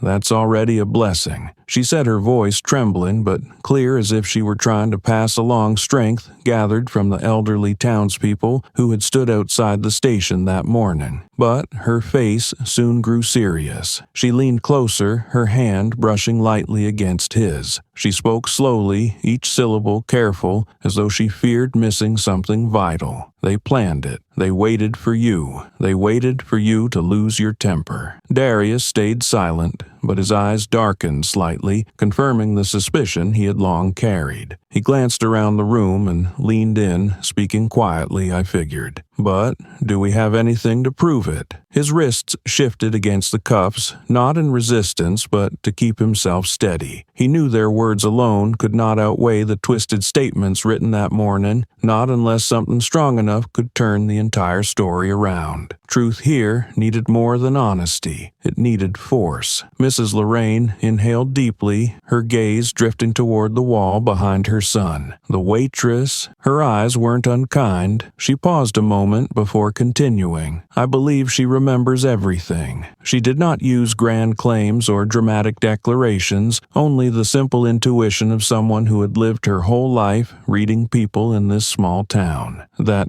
quiet certainty made Darius pause for a few seconds before he nodded. He knew his mother did not trust easily, especially not now. He lifted his cuffed hands onto the table, sliding them gently toward hers. You tell them everything you heard. One honest voice is enough to change this. He spoke like someone who had survived close brushes with death, someone who understood that truth did not always need a crowd, only a spine steady enough not to bend. Darius held her eyes not to comfort her, but to affirm something important. He did not want her to walk alone into the danger ahead. Their fight could not be fought half-heartedly. Mrs. Lorraine placed both hands over his wrists where the cuffs clinked softly with each motion. I'm old now. I'm not afraid of rumors anymore. She looked straight into his eyes without flinching. I'm only afraid you'll be wronged. The words released everything she had been holding back for days, from the morning slap to overhearing Nolan's dirty plan. Her entire frame sagged for a moment, yet beneath it lay a level of resolve untouched by age. She had nothing to lose but her son. For a while, neither of them spoke. Only the ticking of the wall clock and footsteps echoing down the hallway filled the silence. The visitation room remained cold and colorless, but something between them had changed, something steadier, firmer. They had no influence, no crowd behind them, no recordings or cameras. But they had a shared decision, clear and irreversible. The cell, the steel cuffs, the falsified statements, all of it seemed to shrink as they looked at each other with the same choice in their eyes. In that cold room, the two weakest people had just made the bravest decision. The diner, in the late afternoon, felt unusually empty. The last light of day slanted through the thick glass, falling in long streaks across the stainless steel tables and the worn tile floor. The scent of cooled coffee mixed with the slow turn of the ceiling fan, creating a feeling that was half peaceful, half suffocating. Chloe stood behind the counter, wiping a glass that had been clean long ago, repeating the motion just to keep her hands from shaking. She had not expected the place to be so quiet that she could almost hear time passing. The emptiness made every small sound echo as if the walls themselves were listening. The glass door opened with a soft but lingering sound enough to make Chloe lift her head. Mrs. Lorraine stepped inside with careful steps, her back still straight, as if she were holding on to what dignity she had left, even though her body still carried pain. She did not look around. She walked straight to the counter where Chloe stood, unsure whether to smile or step back. The moment tightened the air even more, as if something long unsaid was waiting to surface after too much silence. Chloe's breath caught slightly as the older woman stopped in front of her, and for a heartbeat, the diner felt smaller than it ever had. Chloe set the glass down, her voice slipping out softer and quicker than she intended. Are you still hurting? A simple question, yet it sounded like an apology hiding inside something else. Her eyes drifted to the older woman's cheek, where the red mark from the day before had faded, though the memory of it inside Chloe remained sharp. The sight tugged at the guilt she had tried to bury. Mrs. Lorraine gave a faint, tired smile, gentle without bitterness. The body hurts less, but the heart still hurts a lot. The words fell into the quiet diner, anchoring themselves between them. The older woman leaned a little closer, lowering her voice until only the two of them could hear. You were closest. You saw everything. I don't blame you. I just want the truth. Her gaze held no anger, no pressure, only the honesty of a mother searching for a path to help her child. It made Chloe's stomach twist, guilt rising and a wave she could no longer swallow. Chloe dropped her eyes, feeling the weight of everything she had chosen not to say. Her hands tightened around the cloth, her breath uneven as though the truth itself were pressing on her ribs from the inside. Her voice cracked when it finally came. "I saw him slap you. I saw him pull the gun first. I said otherwise because I was scared." Each word stuck in her throat, forcing her to pause just to breathe. The morning replayed in her mind like a slow-motion film. The sound of the slap, the soft cry from the older woman, Wade's threatening stare, and Nolan's steady look that felt like a silent command to stay quiet. The lie she had given in her statement had been sitting on her chest like a heavy stone, growing heavier with each passing day. Speaking it aloud made her knees feel weak. Mrs. Lorraine reached out and held her hand, her palm thin but warm in a way that startled Chloe. Being scared is normal, but if you stay scared, people think that's how it should be. It was not a grand lecture, just a whisper, but it stirred something inside Chloe that the town's silence never could. The touch made her eyes sting, not from shame but from the relief of being understood by someone who had every right to resent her. The warmth of the older woman's hand steadied her breath even as the truth trembled on her lips. Chloe glanced around the diner, afraid someone might be listening. Then she pulled out her phone, her fingers shaking so much she had to tap the screen twice before it unlocked. She slid the phone toward Mrs. Lorraine, her voice barely more than a whisper. "I accidentally recorded since the start of my shift. Keep it for me." The phone sat between them on the counter like a small sharp piece of evidence, fragile but powerful enough to cut through an entire morning of chaos. The sight of it made Chloe swallow hard, knowing she had crossed a line she could not step back from. For a moment, the diner remained quiet, the evening light still slanting, yet something in the space shifted. The recording passed from the trembling hands of a frightened girl into the steadier grasp of a determined mother, and with that transfer the balance of justice, long tilted toward the powerful, shifted the slightest bit toward the truth. It was subtle, delicate, but real. As the file changed hands, the weight of what was possible seemed to tilt with it, even if only by a breath. Night settled over the small room with a heavy, unmoving quiet. The weak yellow light on the ceiling cast a dim glow across Lorraine's tired face as she sat alone at the old wooden table. The phone lying before her seemed to shrink the room until there was nothing left but her and the truth the device held within a few minutes of recorded sound. A cool breeze slipped through the window, stirring the curtain, while her hand trembled slightly as it touched the screen. She had waited for this moment ever since Chloe placed the phone into her hand, passing along a fragile hope few people in this town ever dared to hold on to. She drew a long breath and pressed play. The recording burst to life, immediately clear enough that she gripped the table's edge as though to steady herself. Wade's voice came first cold and edged with contempt. "Move to another table. Not everyone gets to sit here." The words dragged her back to the heart-stopping moment that morning when she tried to tell herself it had just been a small argument she could ignore. But, hearing it through the device, she felt the raw disdain in each syllable, a cruelty she had tried to overlook so Darius would not worry. Her own voice appeared next, small but steady. "I paid. I will sit for a bit, then I will go." Hearing herself made her nose burn with emotion. All she had wanted that morning was a quiet moment with a hot cup of coffee. No confrontation, no tension, no burden on anyone else, but only a few sounds later that peace was torn apart by the crack of a slap.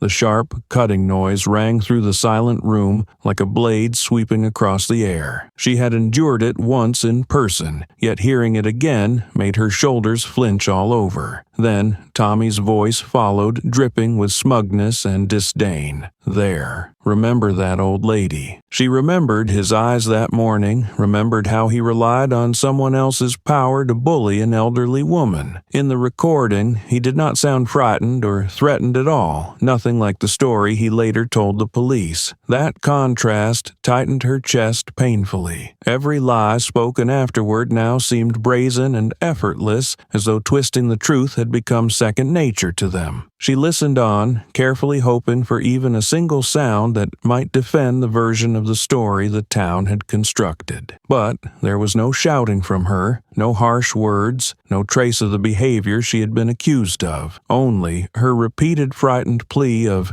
"Do not touch me," and the faint scrape of her chair when she recoiled. The quiet spaces between the lines made the truth even clearer. She had done nothing to deserve the way she was treated, and nothing in the recording supported the lies others had so confidently whispered. When the clip finally ended, the room returned to its deep, suffocating silence, broken only by Lorraine's unsteady breathing. She wiped her tears, but more spilled over her fingers. Softly, as if speaking to the dark itself, she whispered, "My boy is not crazy. They treated him like that." Her voice cracked as she stared at the now darkened screen. She thought of Darius in the cold holding cell, of the fabricated statements written into reports, of Chloe's face when she handed over the phone, a rare spark of courage from a young woman in a town that smothered bravery before it could grow. She placed a hand over her chest, feeling her heartbeat thudding fast, reminding her that time was slipping away. This small recording might not be enough to change everything at once,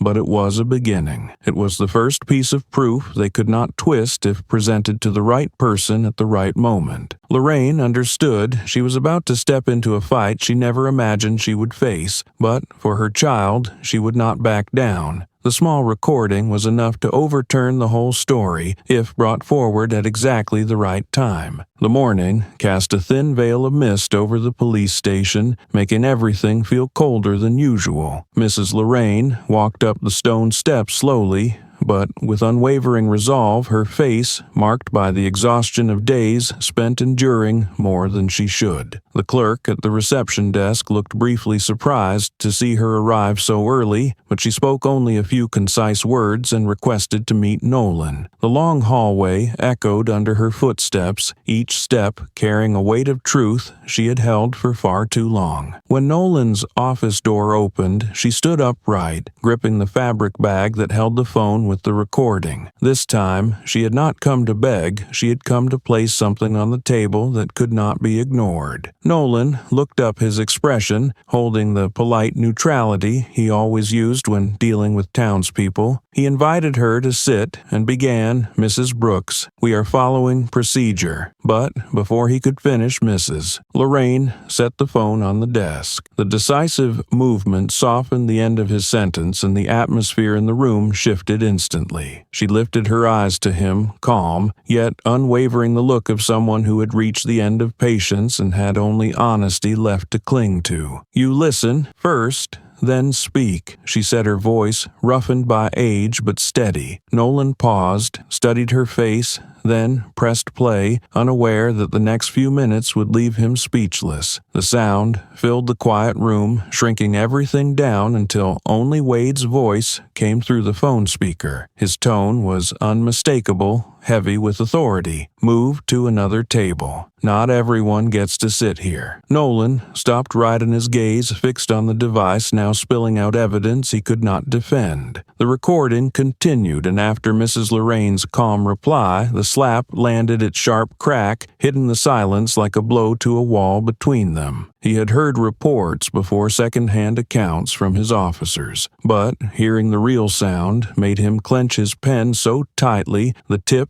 dented the paper. His expression tightened further when Tommy's mocking voice entered the recording, a voice he had grown too familiar with whenever the man tried to curry favor by hovering near the police. When the recording ended, Nolan placed his pen down, exhaling slowly into the heavy quiet that followed. He rubbed his forehead before sitting upright as Mrs. Lorraine asked, every word deliberate. "Is this what you call keeping order, or beating someone and making up a story afterward?" Her voice was not loud, but it cut directly into the gray area between right and wrong where Nolan had tried to stand. He did not answer immediately, staring at the phone as though weighing every possible consequence if it ever reached another pair of hands. The small office felt smaller, and Nolan realized the line he had tried to balance on had grown far too thin. Nolan leaned back, eyes still on the phone. "If this gets out, it'll be a big problem," he said, sounding less like a threat and more like someone warning her of a storm. He knew, Wade knew, those backing him knew how even a simple recording could threaten the tangled chain of interest woven into the town. But as he spoke, Mrs. Lorraine settled into her chair, her thin yet strong hands folded in front of her. She looked straight at him and answered with quiet finality, "My son is in jail. That is a problem enough for me." Her words made Nolan lower his gaze. For the first time in their conversation, he could no longer maintain the detached demeanor of someone following protocol. The silence stretched for a long moment before Nolan let out a heavy, resigned breath, his eyes softening but still marked by hesitation. He nudged the phone back toward her, as if touching it might set the entire station ablaze. "I'll reopen the case," he said, his voice dropping. "But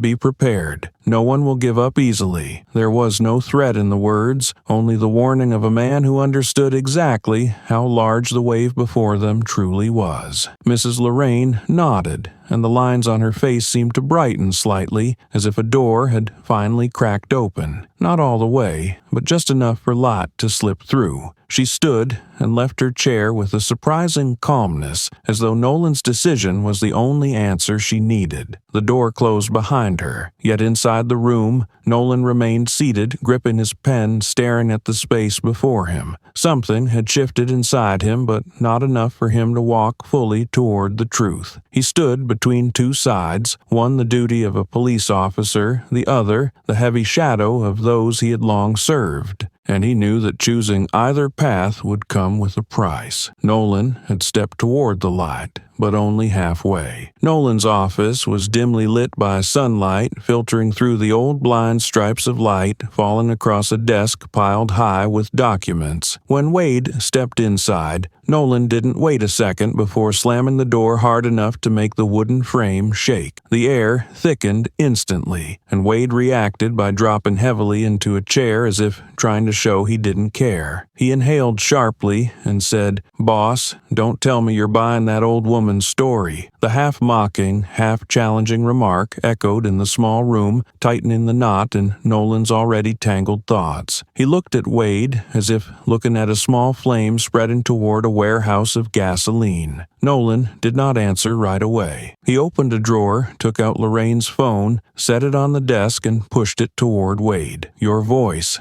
Explain it." His words fell like stones. Wade's confidence held for a second, but when the sound of his own voice came through the small speaker, his face paled. The commanding tone, the slap cracking out clearly, and Tommy's instigating voice unfolded in detail. Wade swallowed, stammering, "Just talked rough a bit. She was causing trouble anyway." But his shoulders stiffened when he realized Nolan's eyes had not softened, they had grown sharper. In the enclosed space, Wade's breathing seemed to vanish into the tension he no longer controlled. Nolan leaned forward, his voice low but precise. "Causing trouble where I heard you slap her first." Wade's fingers dug into his knees, feeling cornered. He jerked his chin up, trying to hold on to some scrap of authority. "You forget who suggested we take care of it first." He ratted us out. Back then, Nolan didn't let him finish. He slammed the desk so hard that the stack of files jumped. "Shut up, you trying to drag me down with you?" His voice hit like a growl long held back, full of fear and fury. Wade flinched, though a flicker of defiance still lingered in his eyes, as if he believed they were tied to the same sinking rope. That moment became the first fracture in a wall built from years of cover-ups and silence. Nolan stood and paced a few steps to steady himself. When he looked at Wade,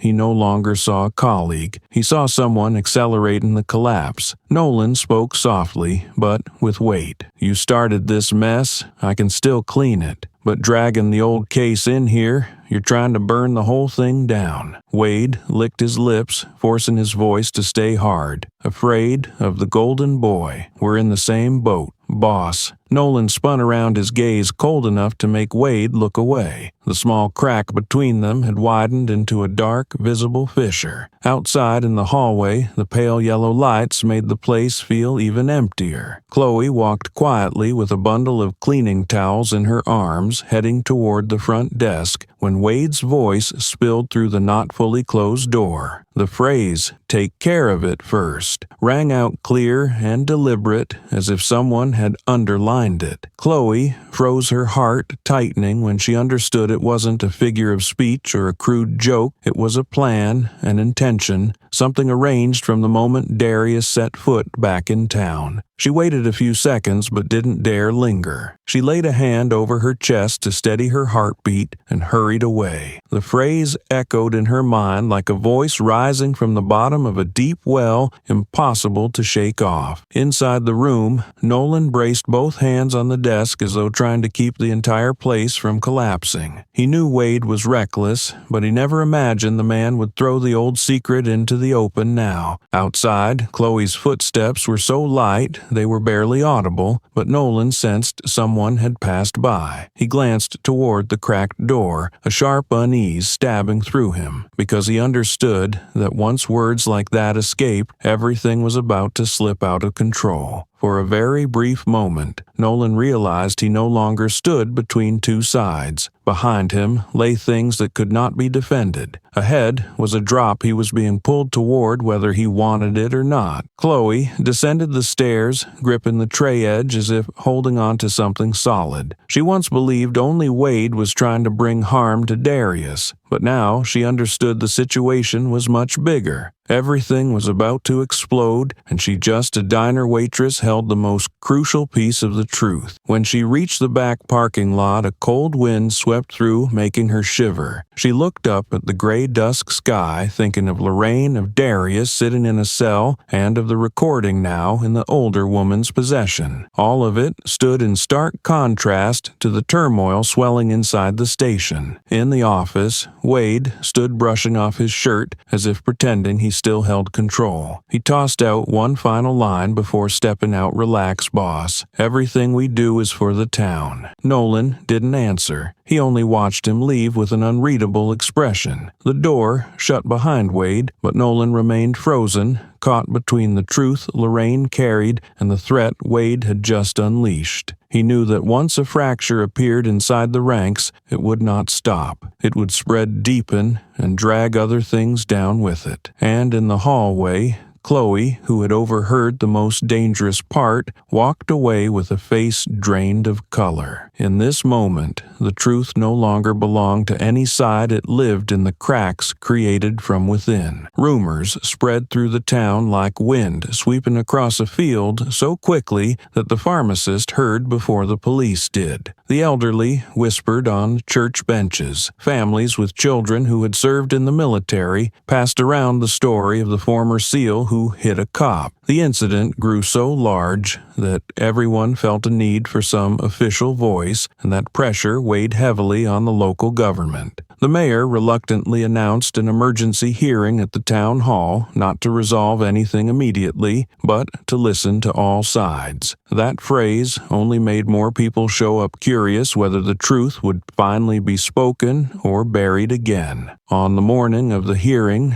the parking lot was almost full, and the town hall corridors buzzed with chatter. Mrs. Lorraine arrived earlier than required, holding a small bag that carried the phone with the recording inside. The bag weighed almost nothing, yet to her it felt like she was carrying her son's entire fate. She chose a seat in the third row, close enough to see Darius clearly, far enough to avoid direct scrutiny. The older townsfolk recognized her and nodded in greeting, their eyes full of worry and sympathy, as though they too bore some responsibility. She pressed her lips together, kept her back straight, and tried to appear calm, though the bag at her side seemed to grow colder with every passing minute. Her stomach twisted softly as she waited. Darius was brought in shortly after, two officers flanking him, though his hands were not cuffed. The sight stirred murmurs across the room, part respect for his military service, part reminder that he was still in custody. Darius walked steadily, glancing at the familiar faces of the town before his gaze settled on his mother. He nodded gently, and for an instant his eyes softened. Mrs. Lorraine raised her hand slightly, not a wave, but enough for him to know she was there present and beside him until the end. He sat at the temporary defendant's seat, placing both hands on his knees, his composure prompting nearby spectators to look twice. Across the room, Wade sat with a white bandage wrapped around his arm, occasionally grimacing as if in great pain. A few citizens shook their heads, though none knew the true extent of his injuries. Wade shot a look at Darius, his eyes blending challenge with a worry he tried to hide. After years of playing the dominant force, he now faced a situation he could not fully control. He pulled his chair closer to the table, arranging himself like the wounded victim, then sighed loudly enough for others to hear. But some of the older folks in the back exchanged glances quietly, recognizing something false in his performance. Nolan stood at the center of the hall and spoke briefly. No insults or outbursts. His voice was not loud, but carried enough weight to silence the entire room. He scanned the crowd, letting his gaze pause on Mrs. Lorraine for a moment before moving to Wade. His face was more strained than usual, as if this hearing was something he neither wanted nor could avoid. What he knew, what he had overheard in the closed office the previous day, and the recording in Mrs. Lorraine's possession placed him in a trench with no clear way out. The pressure of the moment pulled at his posture. In the back row, Chloe stood pressed against the wall, her hands icy cold. She gripped her cleaning cloth tightly to keep herself from trembling. The scene before her showed clearly how serious everything had become. It was no longer just a scuffle in a diner. She lowered her gaze, afraid that if anyone looked at her too long, she would shatter. But the guilt inside her grew heavier. She remembered Mrs. Lorraine's eyes that day, eyes not filled with blame, only with the hope that truth might still be spoken. Chloe swallowed hard, wondering if she dared to step out from under the shadow of her fear. Wade noticed Chloe standing in the back and immediately rose from his seat, walking toward the corner where she stood. He glanced around to ensure no one was close enough to hear, then leaned toward her ear. His voice slid in like a cold blade to the skin. "If you open your mouth, I'll drag every dirty thing about you out." Chloe clenched the edge of her cloth until her fingers turned white. She knew Wade always found a way to smear or threaten anyone who crossed him. His breath brushed her neck, sending a shiver down her spine. Her eyes stung, not from the threat, but from realizing she had once believed she was too insignificant for anyone to bother threatening. Now she understood he feared exactly what she carried. Wade stepped back, lifting his chin as if the warning had been delivered, then returned to his seat. Chloe drew a shaky breath, her knees softening. She gripped the cloth again, trying to steady herself. When she looked up, Mrs. Lorraine's eyes from the third row were fixed directly on her. There was no pressure in that gaze, no pleading, only trust, a kind she had never received from anyone before. In that moment, Wade's threat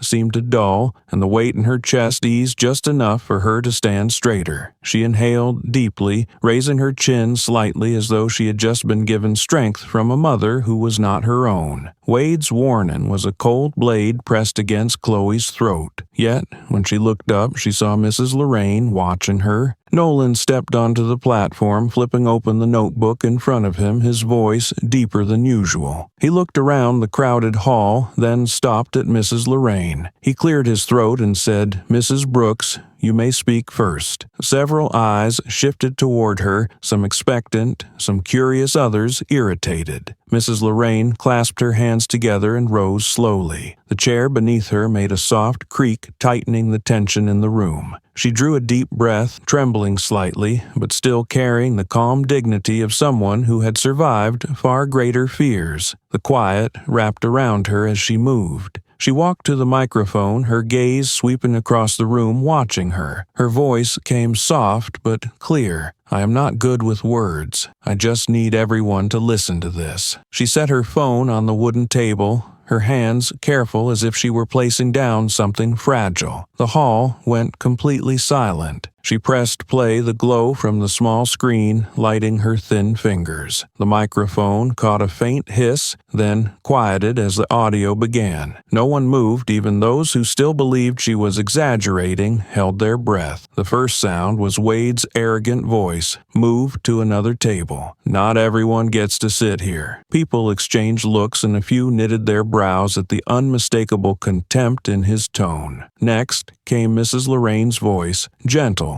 and not raised at all. "I paid. I just want to sit a little, then I will leave." Then the slap sounded sharp and forceful enough that several people in the front row flinched. The clarity of the strike left no room for anyone to call it an exaggeration. Tommy's voice followed, "Yeah, remember that lady." There was no sign of disturbance or provocation like the written report had claimed. An elderly man with a cane shot to his feet, slamming the cane's tip onto the floor. I saw Wade slap her first. His old voice rang like a morning bell, startling the room into silence. He looked around, ensuring everyone heard him. I was right at the diner door. I saw it clearly. Whispers spread quickly, some shaking their heads, some clicking their tongues, and others paling as truth crashed into the version they had accepted. The room's collective certainty wavered, shifting under the weight of the evidence. The atmosphere changed entirely, no longer echoing with support for the police's earlier narrative. Suspicion gave way to shock and anger. Elderly women covered their mouths, young men against the wall straightened up, and everyone's eyes locked on Wade as though one wrong twitch might ignite the room. Wade froze his jaw, clenched his face, reddening before draining pale. He glanced at Nolan, realizing the momentum had shifted far beyond his control. Every breath in the room seemed to press against him like a wall. Nolan turned to Wade, his voice calm but edged with steel. "How do you explain this?" Wade swallowed hard, then blurted, "The recording is incomplete." He tried a weak smile, though his lips twitched from tension. Something before that must have been lost. A few people scoffed at the clumsy excuse. Nolan kept his face unreadable, but his eyes remained on Wade for an extra beat, as if silently posing questions Wade dared not answer honestly. The pressure in the hall thickened, and even Wade seemed to shrink under the scrutiny. Then Nolan looked toward the back row. His eyes found Chloe, not demanding but unmistakably inviting the account of the person who stood closest that morning.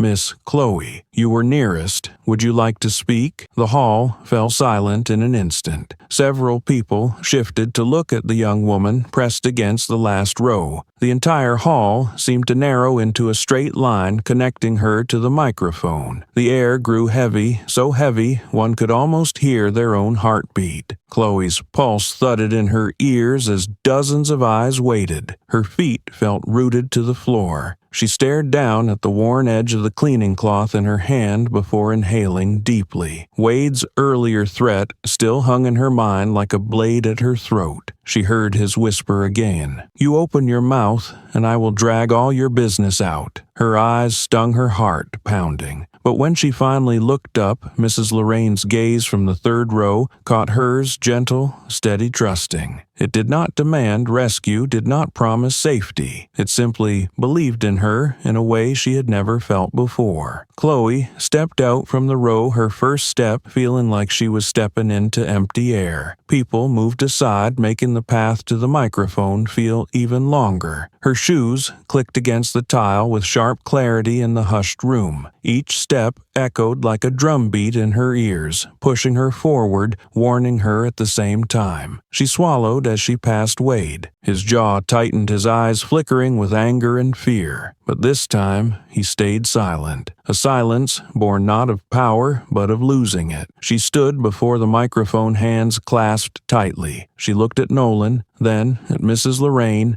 then at everyone watching. Her voice shook, but did not shrink. "Yes, I heard the slap first." Several people sucked in a breath. She continued steadier this time. "I saw Wade slap her first. I saw him pull the gun. I heard her say, 'Do not touch me.' I lied that day because I was scared." The room felt like it stretched until it finally snapped. People jumped to their feet. Some clapped, others shouted, "The girl is telling the truth now." Wade lurched up as if to protest, but Nolan raised a hand. "Sit down." His voice was not loud, but Wade dropped back in his seat as if pulled by force. Nolan wrote a few lines in his notebook, then closed it. He looked out at the hall where tension had turned into a storm. He drew a deep breath and said, "We will file a new report, and everything will be reviewed." Behind the rows of seats, Darius sat with his hands clasped before him, his eyes fixed on his mother and Chloe. He did not smile widely, but the corner of his mouth lifted like someone seeing light at the end of a long tunnel. Mrs. Lorraine wiped her tears, still gripping her small purse. The elderly folks nodded again and again, as though they were finally hearing what they had hoped to hear for a long time. The entire hall held its breath. Chloe needed only one sentence, true or false, to decide everything. Chloe stood beneath the weight of countless eyes, her hands trembling, even as her voice strengthened with every breath she drew. She looked directly toward Nolan and said, "That day, Mrs. Lorraine only asked for more sugar." No one moved, and the only sound came from the secretary's pen lightly tapping the desk. Chloe inhaled deeply, gathering the last of her courage before she continued. Wade slapped her first. He drew his gun first. "I'm sorry I lied the first time." The words broke free and shifted the air in the room entirely, as though a long, unbroken wall of silence had finally cracked. Wade sprang to his feet, his chair crashing onto the floor and startling several people nearby. He shouted, "You're lying. You work at that diner." His voice thundered through the hall, thick with both anger and fear, stirring suspicion among those watching. Chloe did not step back, though her lashes fluttered from the shock of his outburst. Keeping her composure, she said slowly, "Last time I spoke the way they told me. This time I am speaking the way I saw it." The room grew still, as if everyone was trying to distinguish which voice carried truth and which one carried pretense. An elderly woman in the front row stood and placed a supportive hand on Chloe's shoulder. She spoke loud enough for those behind to hear, "A young one who dares to do this is already brave." Chloe turned toward, her eyes glistening but refusing to spill tears. The gentle praise felt like a hand pulling her free from the fear that had suffocated her for days. Nolan stood at the podium tapping his notebook once before speaking firmly. "With the recording and this new testimony, I recommend dismissing the charges against Darius and placing Wade on temporary suspension pending internal investigation." Murmurs rose from every corner, some approving, some frowning, but the decision had been spoken. Darius stepped down from the holding area as two officers exchanged a glance and unlocked the cuffs. When the metal snapped open, he flexed his wrist slightly, releasing a long breath as though shedding a weight that had sat on him since that morning. Lorraine approached, not running, but walking steadily, yet the moment she reached him, she wrapped her arms around him tightly. Her body trembled no longer from fear, but from the release of days of tension. Darius patted her back gently, his eyes reddening. For an instant, the whole room faded, leaving only the two of them standing in a swirl of exhaustion and overwhelming relief. Lorraine lifted her gaze and looked through the wide glass window. Outside, the town seemed strangely quiet. In the distance, the old diner appeared through the glass with its faded roof and the sun-worn sign still the same as the morning everything began. She stared at it as though revisiting the first spark that set all events in motion. A touch of sadness flickered across her eyes, but so did a sense of lightness. Someone had finally spoken the truth out loud. Darius stood beside her as they collected the papers. Nolan returned, then together they stepped out of the hall, still buzzing with restless voices. Mother and son left the station through the front entrance. The small intersection before the town hall remained peaceful as ever, with only a few older townsfolk nodding respectfully toward them. Lorraine returned their gesture with a tired yet warm smile. The breeze brushed her cheek, reminding her briefly of the sting from that morning, only for the memory to dissolve when she glanced at Darius. He walked close beside her, his wrists free now, though the faint red marks still lingered. He said softly, "I promise you will not walk through this alone again." She did not answer with words. She simply squeezed his hand the way someone protects what is most precious. As they neared the diner, the glass door opened slightly, letting a familiar warmth spill out. Inside, only a few customers quietly sipped their coffee. Chloe stood behind the counter, pausing the moment she saw them. She looked down at her hands, then lifted her gaze shy but steady. Darius nodded at her, a silent thank you he had not yet spoken aloud. Lorraine stepped closer and placed a gentle hand on Chloe's shoulder, a brief touch carrying an entire world of gratitude. Chloe bowed her head and whispered, "I am sorry I made you worry all these days." Lorraine answered with a soft, forgiving smile. No blame,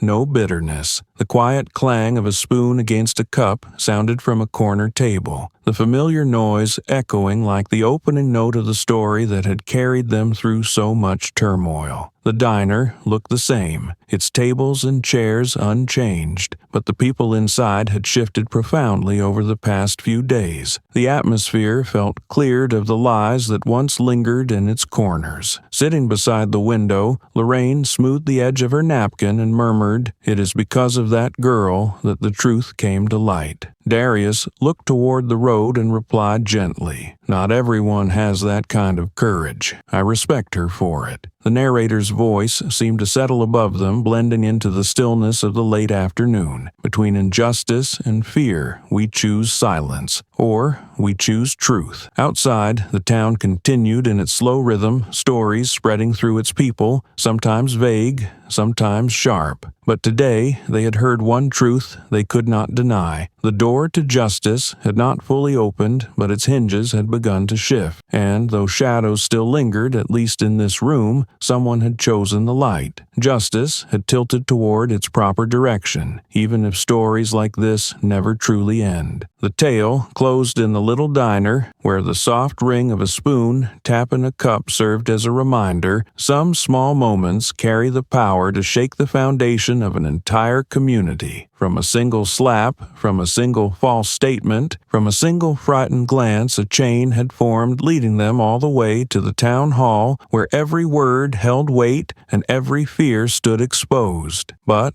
what truly made this story unforgettable was not Darius's punch, nor the cuffs that closed and opened again, but the choices small yet courageous that changed everything. A mother who refused to let her son kneel. A young woman who overcame fear to speak the truth. A few elders were standing outside the station believing in what was right. And the moments when someone like Nolan, caught between right and wrong, had to choose which side would let him sleep at night. That is how justice really works, not born from perfect people, but from ordinary ones who decide they will not let wrongdoing pass silently before their eyes. If you have followed the story this far, it means your heart has room for truth, for tales of small but steadfast souls. And I want you to know that stories like this still exist out there in the quiet corners of everyday life. The story of Darius and Lorraine is not meant for you to read and forget. It exists to remind you that each of us will face that moment someday. Stay silent for safety or speak up for fairness. And if you wish to continue walking into journeys like this where every word has weight, every action has consequence, and every character holds a living soul, then do not step away. Stay. Walk beside us. Keep turning the next pages with me. And if you believe truth is worth fighting for, subscribe and share the channel so none of us ever has to stand alone. CTA. If this story touched you,